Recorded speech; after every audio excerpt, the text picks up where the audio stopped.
যাই হোক, আমাদের কথা হলো এইটাই যে আমাদের আল্লাহ তো এখন আমাদেরকে বড় হাইসেট দিয়েছে। তখন কি দুনিয়ার অবস্থা ছিল ও সম্বন্ধে তার ঠিক নেই। তো আলেম ফকির খুব কম ছিল। তো যা কিছু হতো ওই সমাজে যেটা হতো, কিন্তু লোকগুলোর অন্তঃকরণ ভালো ছিল। এইটা হচ্ছে আসল কথা। অন্তঃকরণ ভালো ছিল, সাদাসিধে সব। তাদের মধ্যে অত দুনিয়া ছিল না, অত ফেরেক্কাবাজি ছিল না। যাই হোক, তারা ওইরকম এসে অনেক চর্চা করতে করতে আজ পর্যন্ত আমরা এইখানে পৌঁছিয়েছি। আমাদের কাজ হচ্ছে এটাই যে আমরা যেন আল্লাহ পর্যন্ত যেতে পারি, আল্লাহকে আমরা মুখ দেখাতে পারি। সেই দিনে আমরা যেন সেই দরবারে আল্লাহ যখন আমাদেরকে তুলবেন, আমরা যেন মানুষ রূপে তার কাছে গিয়ে সাক্ষী দিতে পারি, আল্লাহ আল্লাহ রসুলকে সাক্ষী দিতে পারি। আশহাদু আল্লা ইলাহা ইল্লাল্লাহ ওয়াহদাহু লা শারীকা লাহু ওয়া আশহাদু আন্না মুহাম্মাদান আবদুহু ওয়া রাসূলুহু। এইটা যেন আমরা করতে পারি। এইটা হয়ে গেলে কি হয়ে যাবে, আমাদের দোজখ মাফ হয়ে গেল। আবার কি, আর আপনাকে কেউ দোজখে নিয়ে ফেলতে পারে। তাহলে এই জিনিস করার জন্য তারা এইভাবে করে সাধনা করেছে।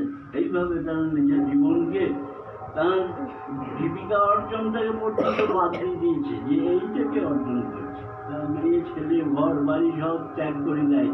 যারা এই পথে এসে যায়, নিজের অন্তত শরীরও ত্যাগ করে ফেলে, এত বড় কাছাকাছি চলে যায়। শুধু জান পর্যন্ত তারা নিজের নিরাপত্তায় রাখে না।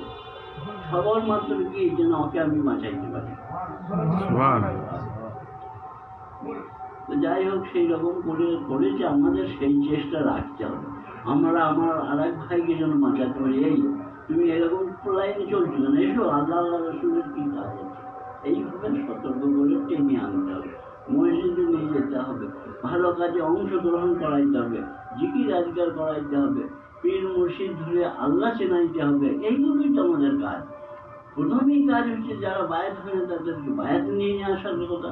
তারপরে আমাদের পরপর যে জিনিসগুলো আছে, ধাপগুলো আস্তে আস্তে। কিন্তু আমাদের সমাজে সেরকম নাই। আমরা কোথায় রয়েছি, আমরা খুব ভুল করে চলছি। যাই হোক, আমাদের মনে হয় যে আমরা যেন সেইভাবে চলতে পারি। আল্লাহ যেন আমাদের সেই তৌফিক দেখ। আর সবসময় চেষ্টা রাখুন, আর একটা ভাই সে চলে যাচ্ছে নিচের দিকে, তাকে কি করে আমরা তুলে নিয়ে আসবো, এই ভাবটা রাখতে হবে যে আমরা কি করে সেখানে মানুষটাকে তৈরি করে দেবো। তাহলেই আজকে আমাদের কাজ, আল্লাহ যা দায়িত্ব দিয়েছেন, দায়িত্ব আমরা কিছুটা পূরণ করতে পারবো। এই বলে আমি আমার বক্তব্য শেষ করছি। যে মহান মানুষের জন্য আজকে এসেছি এখানটায়, তিনি হচ্ছেন হযরত খাজা মাইনুদ্দিন চিশতি আল সঞ্জারি রহমতুল্লাহ আলাইহ। তিনি আমাদের কাছে আজ থেকে প্রায় 800 বছর আগেই তিনি ভারতবর্ষের বুকে এসেছিলেন, এবং তিনি এসে সমস্ত মানুষকে ইসলামে দাখিল করে গিয়েছেন। যারাই আজকে ইসলামের মধ্যে রয়েছে, তারাই তাঁর অবদান, তাঁর নাম থেকে আজকে আমরা মুসলমান হয়েছি। অতএব তাদের নামে আজকে আমরা বসেছি। আমরা কিন্তু তার জন্য দোয়া করবো, দোয়া খায়ের চাবো। তার দোয়ার দরকার নাই, তবুও তিনি তার জন্য যদি আমরা আল্লাহর কাছে দোয়ার কিছু পাবি, আল্লাহ আমাদের খুশি হয়ে তার মর্যাদাকে আরো বাড়িয়ে দেবেন, আমাদের মর্যাদা বাড়িয়ে দেবেন।